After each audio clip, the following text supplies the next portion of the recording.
Vintage lenses are incredible for getting that unique character in your footage, but let's be honest, they can be a bit of a pain to use. They're old, and that means that they can be a bit finicky. Sometimes your aperture ring is loose, or even manual focus can be a challenge, especially if you're new. But what if I told you there's a way to not just upgrade these lenses to make them more usable, but actually truly functional for video production, and it's really affordable?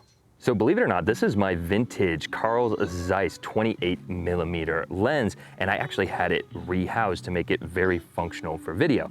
Now, typically when you rehouse lenses, this can cost a lot of money, sometimes thousands of dollars, but somehow this one is only 350 bucks.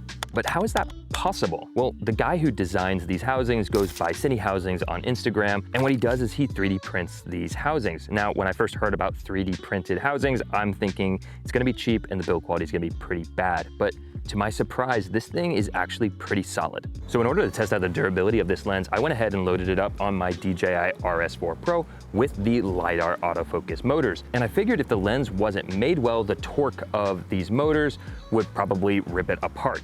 But honestly, I've found that it works really, really well, and I'm able to get some pretty interesting shots using this setup. That's honestly one of the coolest things about rehousing a lens. You can get all that old school character, but use it on a modern rig like this. Now, of course, instead of doing all of this, we could just mount basic focus rings to a lens and call it a day.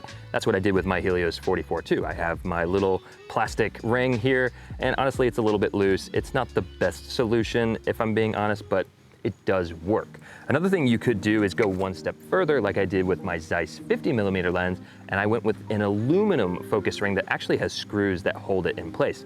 This does work a lot better, but if we're being completely honest, the aesthetic of this lens is nowhere near as cool as that 28mm. Now, these are plastic rings, but CineHousing actually does offer metal rings for an additional cost if that's something that you want to upgrade to. But speaking of aesthetic, obviously I went with a white body with black rings and text. However, you can pick really any color you want. If you scroll through CineHousing's Instagram, you can see some of the color combinations that he's made in the past. Another cool thing that CineHousing did, for me at least, is that this back can actually be pulled off. And that means that I can swap it between my L mount or my E mount cameras just by pulling this off.